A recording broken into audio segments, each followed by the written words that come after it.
greta.org. What is dedication? My daughter is biological and my son is adopted. I love them both so much.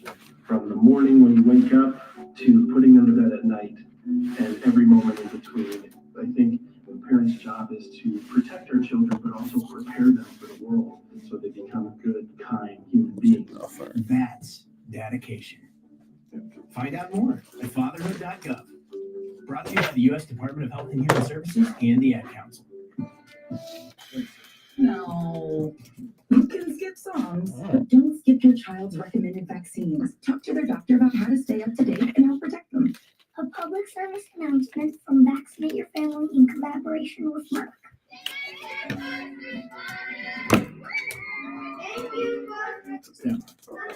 Work. Be safe, look after yourself, and look after one another.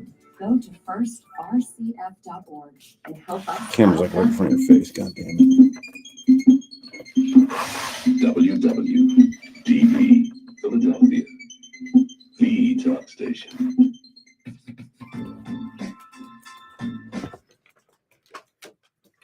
Good afternoon, greater Philadelphia area. This is Toole Time Real Estate Radio on WWDB 860 AM. I'm Tom Toole. She's Sarah Time, and we both work at the Tom Toole Sales Group at RE/MAX Main Line, the #1 RE/MAX team in Pennsylvania since 2018. And we have got a ton of real estate news to cover today, starting with the end, maybe, of the lock-in effect, the jobs report, and what happened to mortgage rates last week. Consumer sentiment hits the highest level in 30 months, and some data concerns from the Colorado MLS, more news about clear cooperation, and the team's report takeaway from Real Scout and Real Trends. We're going to break it all down, so if you get some value out of this, you like what you hear, make sure to subscribe to the channel, hit the bell for notifications, and if you want to schedule a call with our team, and Sarah specifically, to talk about how all this might impact your real estate needs, you can do that with the link in the comments. So, Sarah, we've got all this economic data that is dropping right now. And it seems like after this sentiment of, hey, rates are going lower, then we had the jobs report come in last week. It came in over 100,000 jobs higher than the expectations for the month of September. We saw rates jump up to about 6.5%. Mm-hmm. What are you seeing in the market right now? Has it stopped people from wanting to do anything? Have clients become discouraged by this? What's your reaction to the jump in rates? Yeah, no. So, I mean, the jump in rates, was not something that any of my clients wanted to see. However, it really hasn't majorly impacted anything for my like motivated individuals. Again, it's always like, if you're kind of on the fence about wanting to do something or not wanting to do something, and depending on what your motivation is, things like that can certainly kind of make you want to pump the brakes. But otherwise, there's ways to kind of work around that to still get your monthly payment down where it needs to be. I agree with you. And I'm a big believer that there's this sentiment in the market right now where people are just like, they're tired of waiting, like for the market to improve. Danielle Hale, chief economist at realtor.com, she had a very interesting observation when it comes to the lock-in effect. So if you don't know what the lock-in effect is, it's people got like a 3% rate and they don't want to move because rates are too high. So she came out and said sellers, especially those who are locked into a low rate, have been waiting for market conditions to change. Now that we're seeing mortgage rates down to their lowest level in about 2 years, there are signs of movement, with more sellers putting homes on the market, even in what's typically a real estate shoulder season. We expect mortgage rates to hold around 6% throughout the end of the year, which is a significant difference from their 7.8% high in October 2023.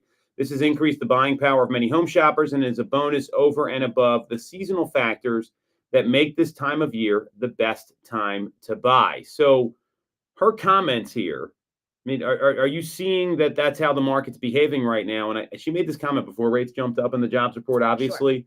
But we're still coming in like 1.5% less than where rates were just 12 months ago, which is a big movement. Right. I mean, I think for the lock-in effect, I mean, it is something that is definitely real. And people are, considering that as they're kind of factoring what they need and what move makes sense.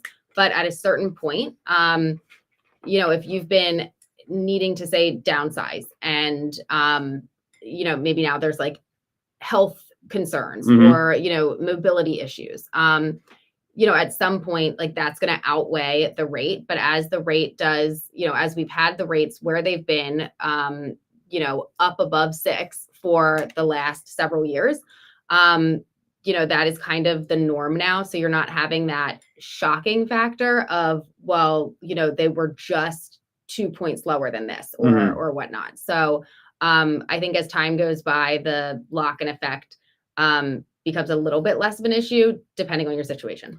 Well, and that's the key here. So for the agents that are listening, and even for the consumers, if there's not a reason to move, you're probably not going to move. I mean, Sure. it's, when we see people take advantage of the market in times like, 2020, 2021, 2022. Now, what we did see is that new listings surged 11.6% in September compared to the same month last year. So that's a pretty big jump. Mhm. And we've seen that inventory locally through August was up 22.9%. We're getting the September data now here in the greater Philadelphia area. So I tend to agree with you. It's life's happening and people just can't delay things anymore. And that's probably the biggest impact on the lock-in effect. And when they talk about the impact on this, so, active listings were up 34% year over year in September, in some markets as well. So new listings and active listings are two different things. I want to be clear. New listings are like the new homes that get listed. So if there was 100, there would be 111.6 would be the difference here. Active listings is the homes on the market, which, there's obviously some holdover, the homes that didn't sell in July or August or even maybe longer than that. Mhm. So a lot of people feel like the lock-in effect has been part of the post-pandemic new normal, with 84% of existing mortgages below 6 and 56% and 56 of them below 4%. But now post rate cut, we're seeing the highest level of new listings for any September since 2021. Has that brought some optimism into the market for the folks you're working with? Yeah, I think so. It's great to be able to continue to send, it's great looking every day and seeing what else has popped up or what's come up is coming soon to be able to give your clients more options. There's nothing worse than if you do have to be kind of tied to a specific community or a specific area and just there isn't much turnover there. Being able to, continue to send stuff out is phenomenal. Well, and I mean, I think you look at your month of September. I mean, you had a couple people that went under contract that have been looking for a decent amount of time. So those additional options, in my view, probably got them to, find the home that they want, and that can be pretty helpful here. So, do you use that as like a case study for people? Are you sharing those experiences? Like, hey, this person was looking, they were getting into a little bit of a challenge, and then all of a sudden, they found the right home because they were in the arena. Like, how are you using that to help other people get educated about what's going on in the market? Yeah, I mean, and I think what's great is the more years that I continue to do this, the more case studies that I have to go off of. Because while the lock-in effect, or like there are some things that are going to be very specific to what's going on right now, a lot of it is more of an emotional thing, I think, in some cases. So being able, you can pull from case studies from 3 years ago, and it's still relevant for maybe tactics that we use to get under contract or get a home sold if you're on the listing side, as well as just kind of like addressing some of the different fears that like many people have, and being able to give firsthand case studies of how we overcame them. And that's such a great way to educate people, because when they see somebody else win, it says like you can win too. And finding a home is pretty tough. And I mean, I know some of these clients that you've been working with, like they've been a little frustrated. Is that fair to say? Up until they found their home. So there's a light at the end of the tunnel here, but it comes to communication. So like, where does empathy play into this, Sarah? Because I know you're really good at relating to people and helping them understand, like, hey, it's not you, it's the market. How do you deliver that? Because I think sometimes agents don't have a clue with emotional intelligence, which is pretty important. Right. So, I mean, I think just kind of taking a step back and knowing that for most of these individuals, this isn't something that they are doing on the regular. Like, they're not all like frequent movers, not all, so being able to kind of, take a step back and slow it down and explain what's going on and take the time to figure out what it is that is, what's worrying them, what's scaring them. I know, even for me, when my husband and I, we purchased a home, I guess like about 2 years ago. And at that point, I had already been doing this for like over 2 years. And when we got the call saying that we got the house, we were excited. We were like, oh my God, I can't believe it. Like immediately followed by like, oh no, what did we just do? And that's somebody who does like, you know what I mean? So like that, it's almost This like is news to me, by the way. This is the first time I'm hearing this. like it's super normal to be like excited and then panicked over finding out. Cause like some of the challenges aren't just getting the offer written or getting the home accepted. It's a lot of the feelings that come along afterwards. So being able to relate to that and be like, listen, I felt the exact same way, you know, and that that's normal. And it's a big change and it is a big financial investment. So like, you're going to have questions and concerns, but like big picture. Well, I love that you're saying I felt the same way. And, you know, people need to be able to relate to you. And, you know, there's this, Danielle Hale said it in the quote here, like, this is the best time to buy, right? Well, you know, people don't believe what real estate agents say, right? Because they think they're just trying to make a sale. But when you back it up, say, hey, I felt the same way you did. We just went through this. Or, hey, I do agree it's the best time to buy because the last couple principal residences that I purchased, and this is true, was in May of 2020 during a lockdown and with like a video showing. And in 2011, when the market was recovering, so maybe it wasn't the hot and heavy market that we saw after that, but it was a little nerve wracking. But when you can say, hey, I did this, I took my own advice. Does this home work for you because of X, Y, and Z? And you're using the motivation there. That can be a lot more powerful than just, oh, it's a great time to buy. It's a great time to sell, which is, you hear agents say this stuff all the time. Right. Like if you can't back up why, it almost, you shouldn't even say it because it comes off worse. Yes, I agree. I mean, data and facts are going to matter. So now with that, another thing that happened today, we saw that the Fannie Mae Purchase Sentiment Index for September 2024 is in, and consumer optimism has significantly improved. It went up 1.8 points from August, the highest level in over 2 years. So if you don't know what the Home Purchase Sentiment Index is, it's basically a measure of confidence that consumers have. And, you know, it 42% said they expect mortgage rates to decline, up from 39% the month before. It talks about all these factors, and it's their confidence level in the market. And it looks like the main reason for that is the general expectation that rates will continue a downward trend over the next 12 months. Now, I'm going to get to the jobs report here in a second because that threw a monkey wrench into all this. I'm feeling more optimistic about the market from the consumer side. Like, it seems like people are more excited to talk about this stuff again and consider a move. Are you seeing the same thing? What's been your experience since the September Fed meeting?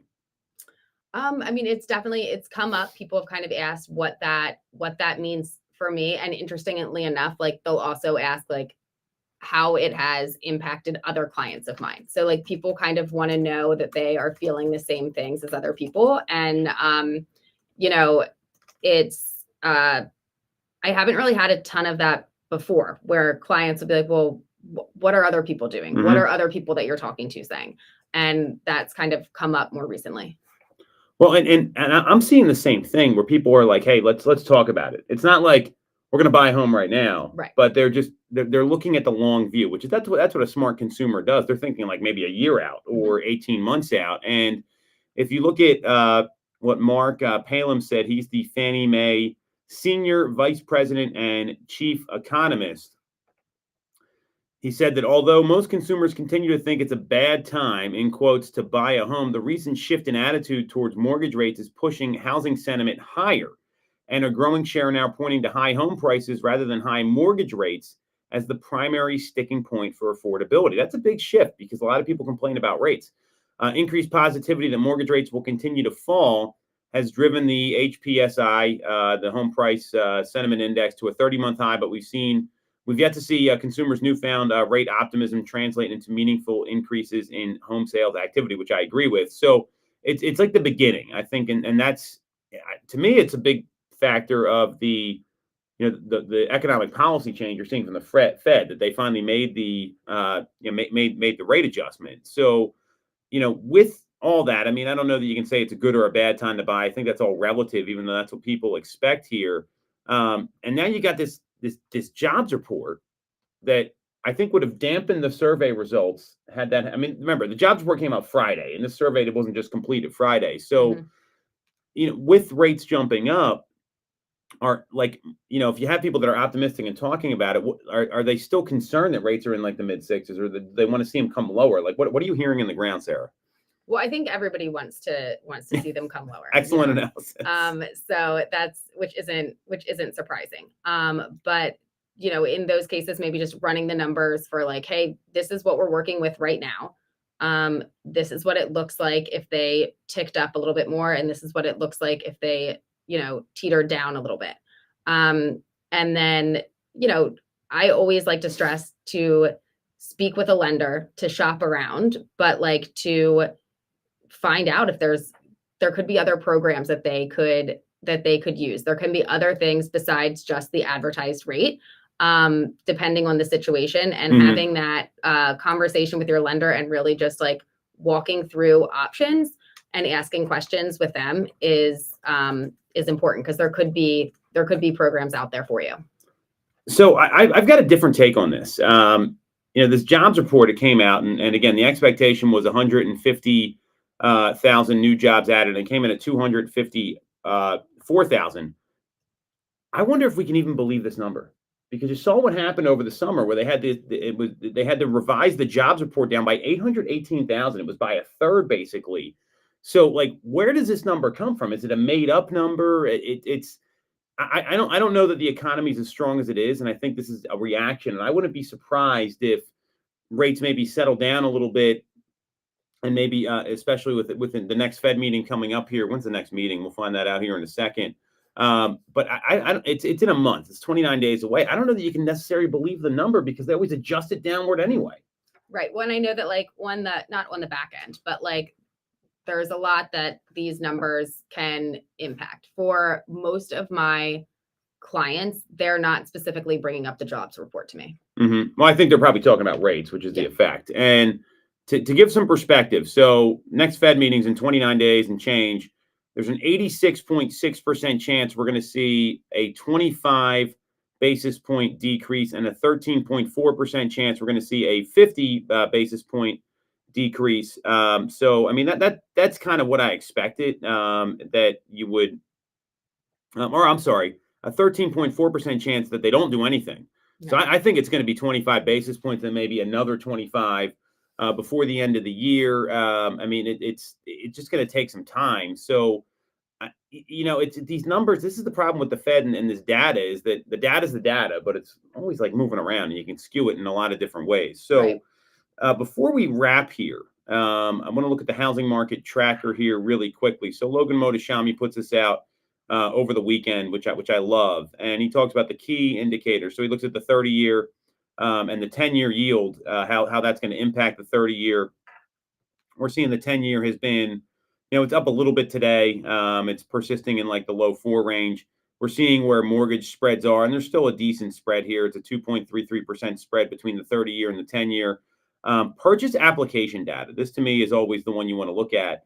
And we've seen that so far. We saw, last week we had a 9% year-over-year growth in purchase apps, which is back-to-back weeks of positive year-over-year data. So we saw that again, that purchase applications are up, which tell me there is some optimism in the market. The applications index is at 149.3. That's one of the highest numbers all year. So that's certainly good. We saw that pending sales they leveled off a little bit so far this October. We saw 354,816. That's up from last year's numbers.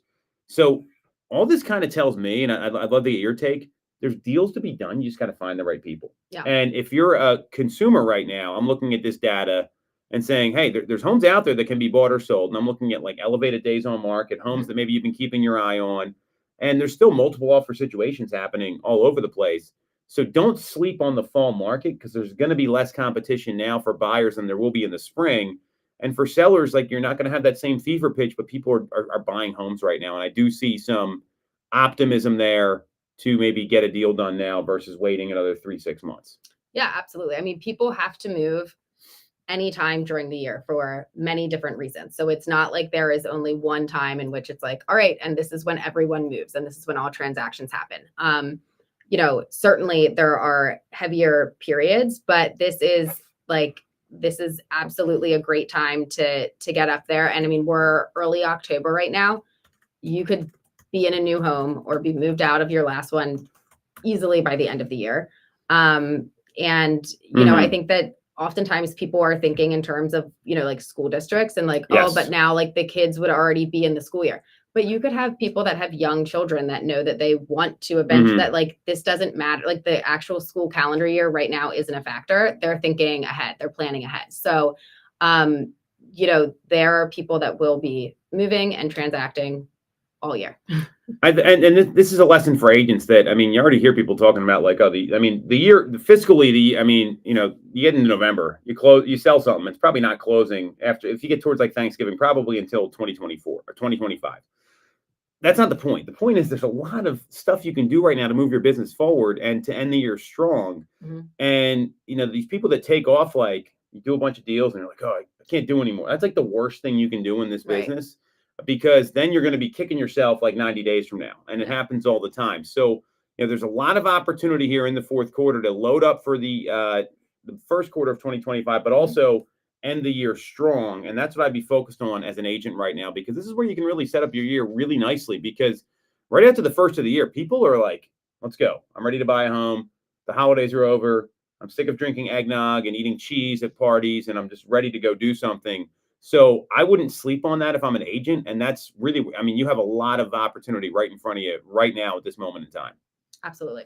All right, we're going to take a quick break. We're going to come back and talk about data sharing in the MLS, more clear cooperation news, including something that happened locally with Bright, and the team's report we'll wrap up with on Toole Time Real Estate Radio on WWDB 860 AM. Local mortgage service and great rates on your money? Look no further than Mortgage America. We've been operating in the greater Philadelphia area for 40 years with a focus on smooth, easy access to home purchasing. Whether you're a first-time buyer, upsizing or downsizing, or just refinancing, we have programs for you. We also have closing cost assistance programs and access to subsidized interest rates. Pre-approval is free, no costs or commitments. To learn more, visit our website at mymortgageamerica.com or give us a call at 610-439-8000. We always have a person. Did you pick out Maddie's Halloween costume yet? Around the clock. You know it. My mom made her. She's gonna be a seagull. My mom made her the costume. It is so good. Like I wasn't quite sure what to expect. She brought it down over the weekend. Nice. It is phenomenal. I was Pretty like, good. now I just hope like she was not really cooperating with like getting it on for my mom to like do the last like couple things for it. So I'm just hoping she doesn't like put up a fight when it's time to wear it. But She's funny, man. She got some attitude. Oh, I know. Maybe that's why Gina got along with her. I don't know. Because we Yeah. offer them a successful Oh my gosh. career. I feel like a Gina's gonna great stab me life, at like and any an moment. unbeatable culture. Agents who've been with us for at least a year average Um, 30 plus sales. Even our brand new Wait, I agents forget, average you said, 17 what to are your 24 kids sales a gonna year. be? I mean, he's wearing like a hazmat suit. Bryn's gonna be a vampire, and Oh, yeah, like Gina's a- gonna be an Eagles cheerleader. Yes, Sell more yes, that houses. is what you said. Now here's the offer. If you don't have a real estate license Our yet, neighbors we have, offer I think real our estate neighbors have an scholarships adult so only you party. can get Yeah. one for I'm like, free. we're definitely Check going it to this. out Like, at I'm gonna go like realestatescholarshiprogram.com. early, and then I'll be like, oh, Or we gotta go visit somewhere else, and I'll come back later. I'm gonna see what's going on. Remax Yeah. main I can't line imagine at this. tomtoole.com. Yeah. That's Oh my gosh. tomtoolewithane.com. Get more out of your real estate career, and remember their the parties real usually estate pretty big? golden rule. Like a lot of You people? always get more when you work with They party for their Contour. uncle. If you They had like an ice consider cream truck a there. career It in was like, real estate, you Yeah. have there's people in our control family, and over they your like income. he texts me, Whether he's you like, have a and license their or not, sons call and us Brent are in the today, same class. 610-692-6976, Yeah. He's like, oh, come over. I'm like, I got nothing to do. or We're like visit PJ Willingham, so I come home. Join our There were team some at cells from my wife. Tomtoole There's like 50 people Sales. for like this birthday. If you're getting Yeah. a mortgage, you shouldn't have to sacrifice great service just Turn to on get the heater in the rate. pool. At Mortgage Oh my America, God, we've you been guys are living this nuts. philosophy for 35 years. We have access to great low rates. They've only without lived there like a year, complications year and a delays half. with So I don't know them that well. We're a local Pennsylvania lender. They'll tell me with they have, offices like, that you can actually they'll meet. give me As your- PHFA's they'll number find one lender, we specialize in all residential mortgage programs. Higher I know. programs and low down payment options. I get up at Free five. pre-approval. Right. Like, it's not- I can't fucking- 610-439-8000 or apply online at mymortgage. Stand up.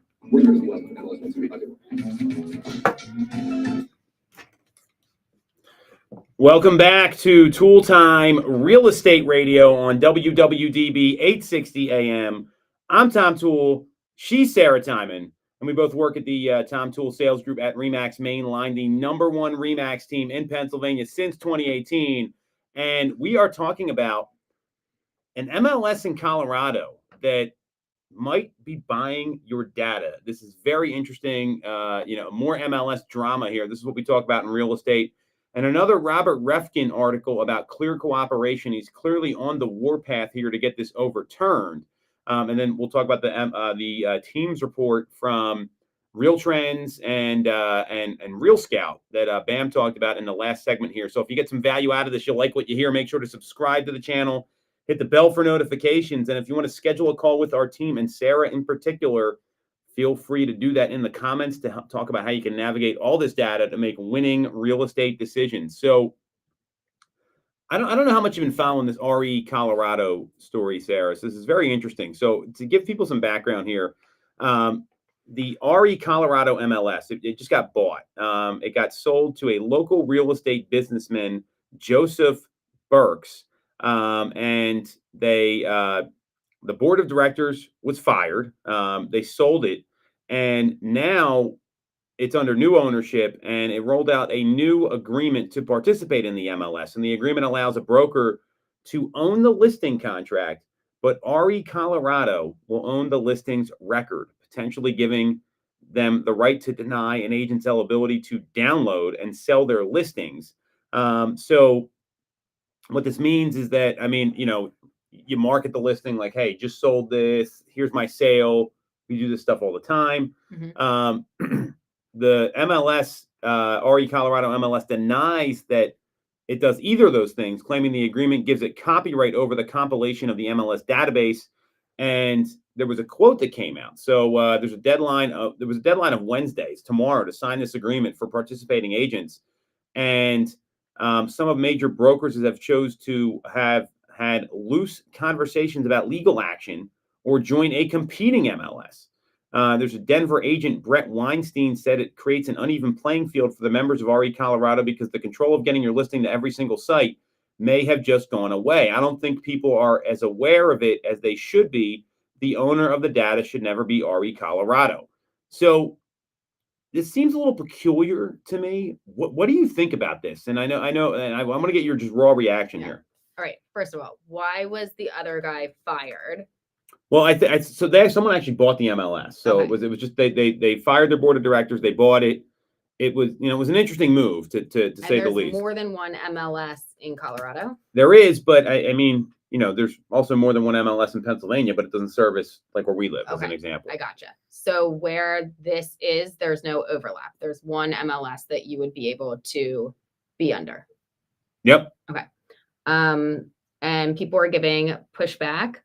Did any other MLSs have the copyright ownership, or is this like this is new? And from what I understand, and I'll be the first one to tell you, I'm not some like MLS expert. I follow this stuff as much as I should, but I'm really focused on what Bright's doing, which we're going to get to in a second. So I'm going to give you a different opinion here. So there's Rob Hahn, the notorious Rob. He's like a real estate blogger, really smart dude. Actually going to see him next week, I think, at BAM Mania, which should be good. So he wrote about the situation on his Substack feed, which is basically a blog, and he also hosted a webinar on it. And him and the former CEO of Remax, Adam Conto, said they're laying out short-term solutions for brokerages who need to protect their data first and foremost and address longer-term solutions. And what he and what someone from EXP said was that there are some things that are a slight departure from what we have seen in our MLSs, and we continue to review it under legal counsel. But I also want to see what may come out of RE Colorado or in the state, because maybe there's a better solution. We're always open to having these conversations.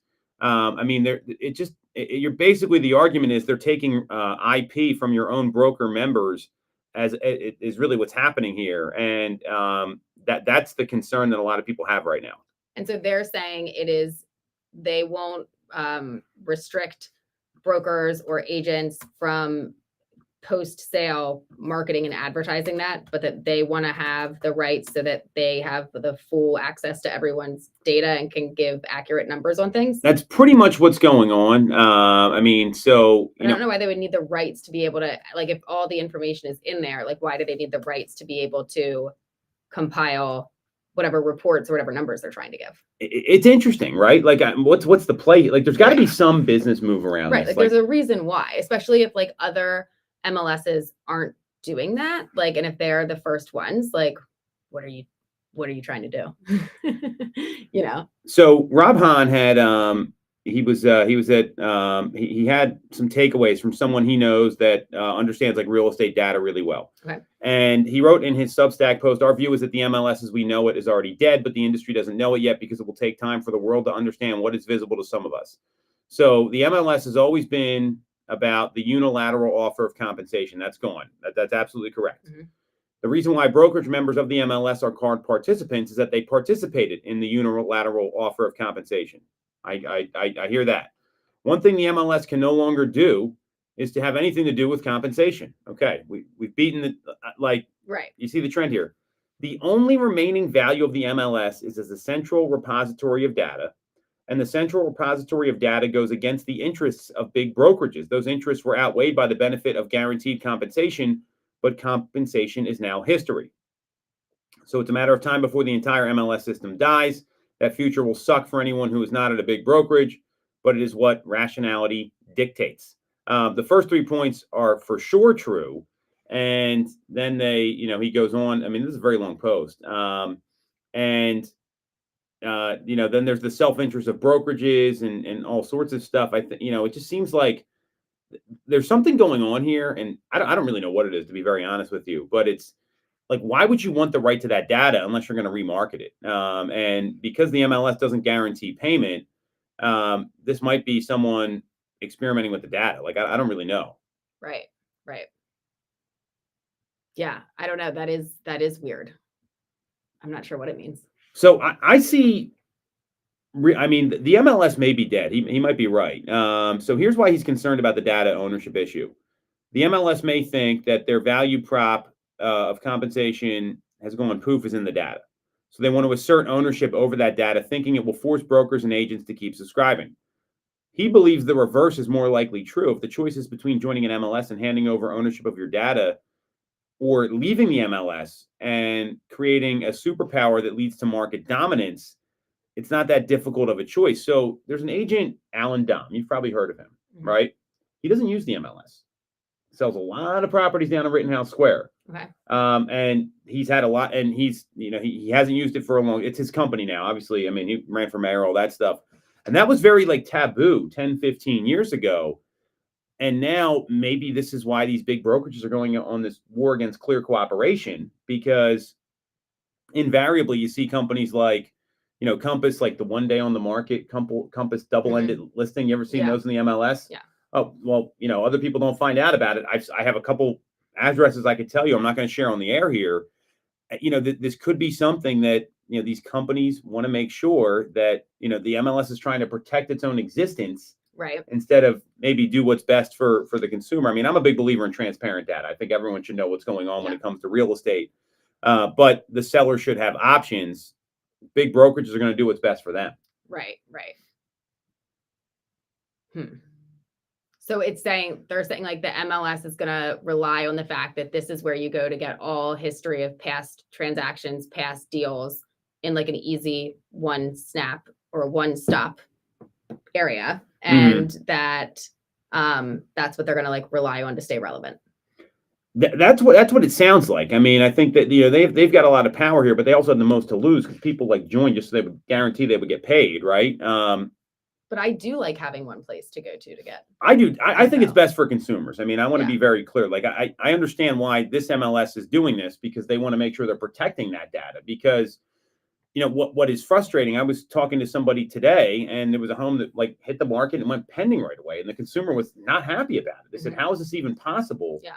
And this is what commercial real estate is like. There's not a lot of rules. It's more like the Wild West. And when you see this happening, and you look at some of the like CoStar and all these other things, they're optional.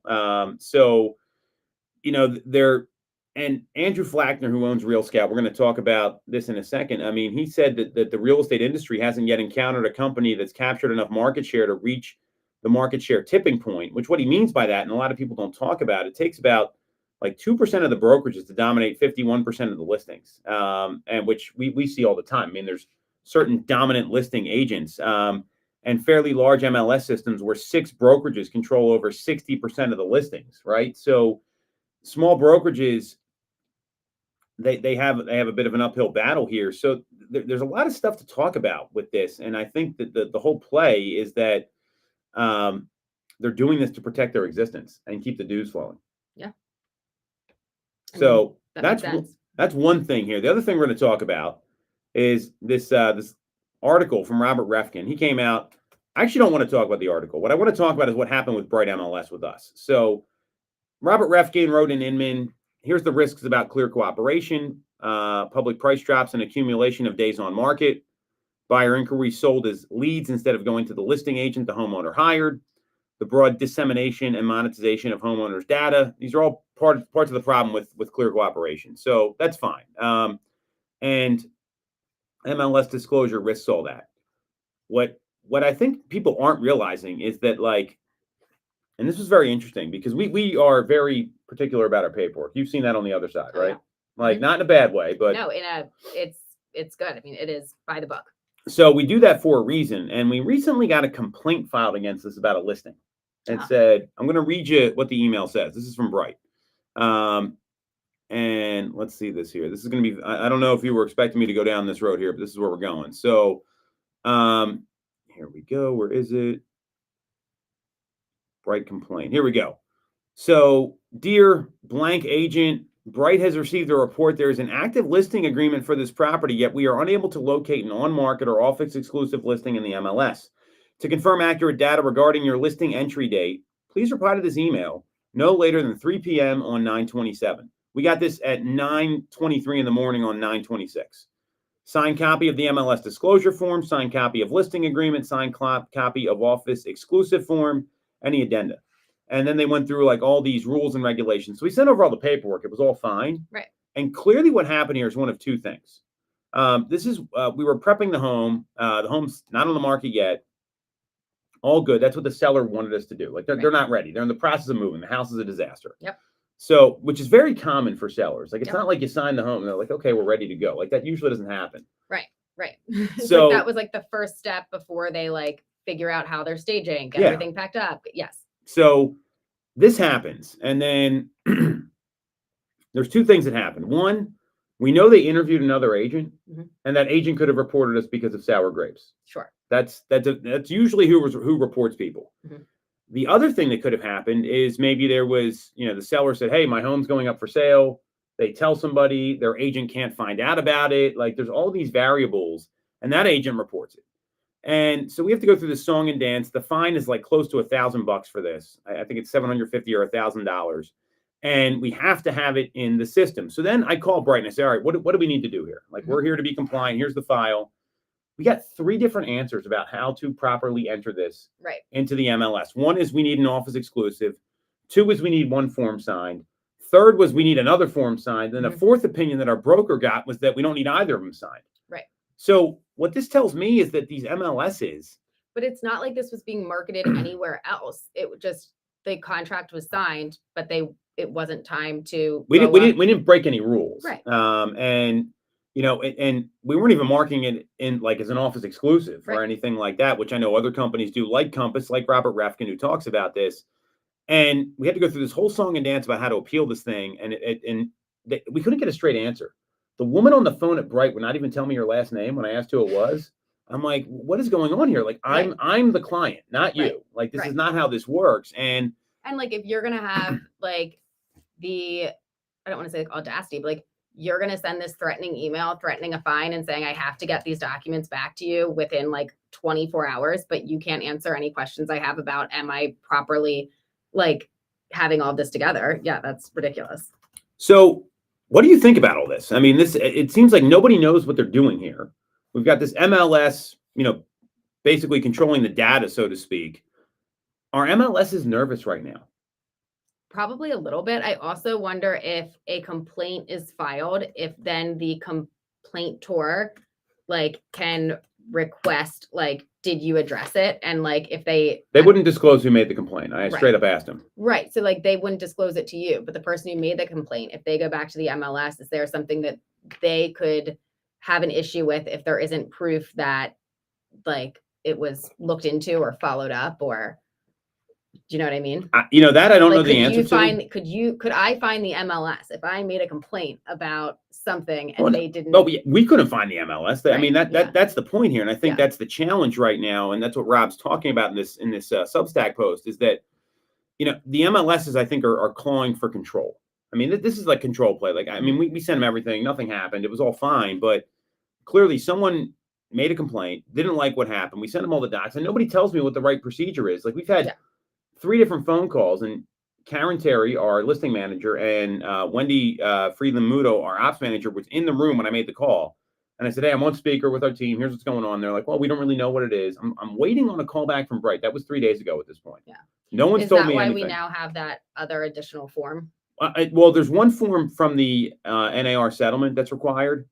Then there's one form that's like outdated. Like it just, nobody knows what they're doing over there. And what I see happening here is that their MLSs are trying to stay relevant because there's like if clear cooperation goes away, yeah, I mean, then you're going to get, and I still think it's best for everyone to be on every website. Like normally you want to have the best exposure, like you talked about, but it's just they're looking for control here, and they lost that control with the NAR settlement. Right.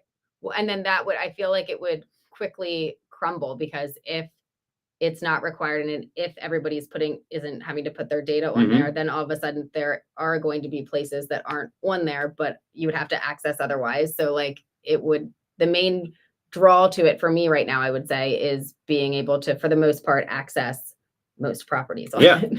For sure. Yeah. I mean, it's the real-time database, right? Yeah. And so this isn't going to go away. This is going to be interesting. And I don't think people you remember we talked about the commission lawsuit was a big deal when we started the show, and no one really thought about it was. And then, hey, guess where we are right now? Right. So this could be the next thing to drop here in the residential real estate industry. So we're going to take a quick break. We're going to come back and talk about the team's report takeaways from Real Scout and from Tom Ferry, T360, all that good stuff next on Toole Time Real Estate Radio on WWDB 860 AM.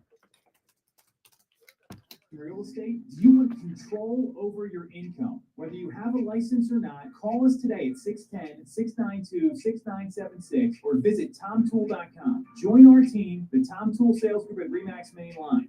You shouldn't have to deal with all the red tape when getting your mortgage from a big or online bank. At Mortgage America, we have access to big bank money, but with the personalized and detailed service of a local bank. We are here in your community and ready to serve with fast settlements, low down payment options, and first-time homebuyer programs. Pre-approval is free, no costs or commitments. For more information, visit our website at mymortgageamerica.com or give us a call at 610-439-8000. When you're getting a mortgage, you shouldn't have to sacrifice great service just to get a great rate. At Mortgage America, we've been lending with this philosophy for 35 years. We have access to great low rates without the complications and delays of big or online banks. We're a local Pennsylvania lender with loan officers that you can actually meet. As PHFA's #1 lender, we specialize in all residential mortgage programs, including first-time buyer programs and low down payment options. For your free pre-approval, call us at 610-439-8000 or apply online at mymortgageamerica.com.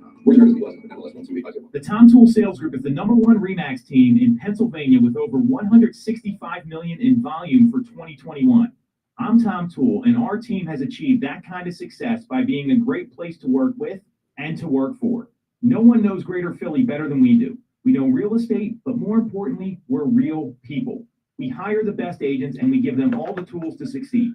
Even our brand new agents sell 17 to 24 homes a year because our team delivers the best experience in real estate. Teams deliver a better experience than individuals, and we're a top 1% real estate team in the country. We call it AAA service. We're your advocate, ally, and advisor, because this isn't a transaction to us. It's a relationship.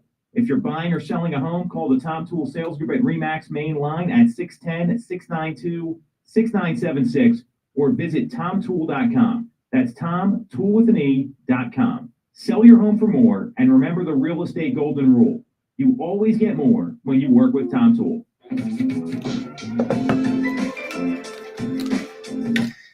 All right. Welcome back to Toole Time Real Estate Radio on WWDB 860 AM.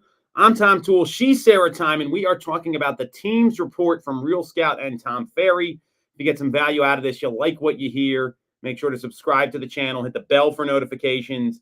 And if you want to schedule a call to talk with our team about real estate, and Sarah specifically, you can do that with the link in the comments. So we got this team's report. I always find these reports very interesting because real estate is like this field and where there's no like SOPs. Like people just there's all these kind of crazy business models. I see a lot of bad ones. I don't know about you. So it's fascinating seeing how teams are run. I mean, I've heard some stories and it's kind of a disaster. So there's 500 team leaders that responded to this survey that was done by T360, Tom Ferry International, and Real Scout. And the report is based on data from about 350 of them, and they had a couple big takeaways. So he did a whole interview with Byron over at BAM, but I just want to go over some of the high-level stuff here. So the first was organizational diversity among teams. So the median team size in 2024 is 6 licensed agents, with 9 out of 10 teams, 91%, having at least one non-agent team member, such as marketing, transaction management, or administration. And there was 3 different types of teams. There was unified, a team of agents working as an assembly line, serving a singular customer. Cooperative, a team of agents working independently under an umbrella, each working their database and lead sources, but all of them benefiting from shared resources and marketing. Or a hybrid style, which is a little of both. And that's probably where you're having, similar SOPs, but also working different lead sources for each of those. Is that surprising to you? There's only 3 models. I mean, what do you think about those models that are out there, Sarah? If that's the third type that or the 3 types that you're seeing? Yeah, I mean, I think probably because like with the hybrid, you could take, different pieces of, like, I feel like even only having 3 models, they probably could look differently. They could look more than 3 different ways. I agree with you. And I think that's actually a good way to bucket these, because there used to be like Tom Ferry went on stage once and it's like he called it the family team. And it's like some like messed up like family where no one can agree on anything. And there's like a mom and dad and like a cousin. I'm sure you've seen those. Yeah. Then there's like the team where everyone's kind of working toward the same goal. I think that's kind of the hybrid where it's like unified and like cooperative styles. And then they talked about like the hero minions team where there's like one agent and then a bunch of other people just kind of, it was like, you ever see the Despicable Me? I'm sure you've watched those, right? Where it's all these people kind of working to support the leader, which obviously is, to me, is a horrible business model. So I tend to agree with you. I like the 3 buckets there. The second big takeaway I found was that SOI is crucial. So your sphere of influence, your network, and 80% of both large and small teams generate most or many of their transactions from their SOI or referrals. And that was a little surprising to me. So what's your take on that? I mean, that was a big number considering there's a lot of people on these teams. Yeah. Well, I mean, I guess your sphere as you're in the business longer and as more and more people enter the business, or are on your team, not only are their like personal spheres going to continue to grow, but the spheres from past at a certain point, then your past clients, like if they start referring you out or if they do repeat business, that would eventually kind of fall into a sphere bucket as well. And I think that's probably one of the best ways to not just get leads, but actually get deals done and have them close. So that's not completely surprising. And I guess the surprise for me was the volume of it. Yeah. Is that they're like, if, I look at like going as a team, like you want to have like a fallback, right? Yeah. Like what, and then there's other things besides just doing the, because you could work your sphere on your own hypothetically. But I mean, if it's 80% generate most or many of their transactions from their sphere, I mean, I would hope there would be some other lead volume there for people. That was really surprising to me that people don't get opportunities outside of their SOI and the people they know. Right. Yeah. All right, we're getting played out. That's it. We'll have to unpack this a little more next time. If you got some value out of this, you like what you hear, make sure to subscribe to the channel, hit the bell for notifications. You You want to connect with Sarah, look at the link in the comments. You can schedule a call with her to talk about your real estate needs. And we're live every week on Toole Time Real Estate Radio on WWDB 860 AM. Fast segment.